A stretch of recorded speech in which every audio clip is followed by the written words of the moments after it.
How to fix Messenger floating video call not working on Android. Hey everybody, welcome back to Official Help Desk.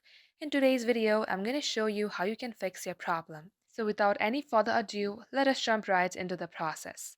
Head over to your Settings app and scroll below to Apps. In here at the top search bar, simply type in Messenger. Once you do so, tap Open It and scroll below. Under here, you will see Appear on Top option. Tap Open It and make sure that you have allowed permission for this. This permission will allow an app to show things on top of other apps that you are using. So for instance, if you are using Facebook, you will be able to see a pop-up of Messenger and you can just tap open that pop-up and this Messenger app will appear on top of Facebook without any issue.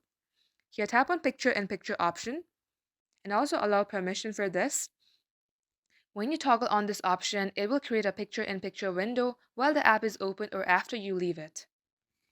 Once you have toggled on both of these options, you're good to go. So that is all for today's tutorial. If you would like to see more videos on this topic, then do comment down below and we will get back to you soon with more tutorials like this. In the meantime, what you can do is like this video and subscribe to our channel. Also, don't forget to hit the notification bell to never miss an update from us. Lastly, thank you very much for watching the video till the very end. We will catch you up in our next upload.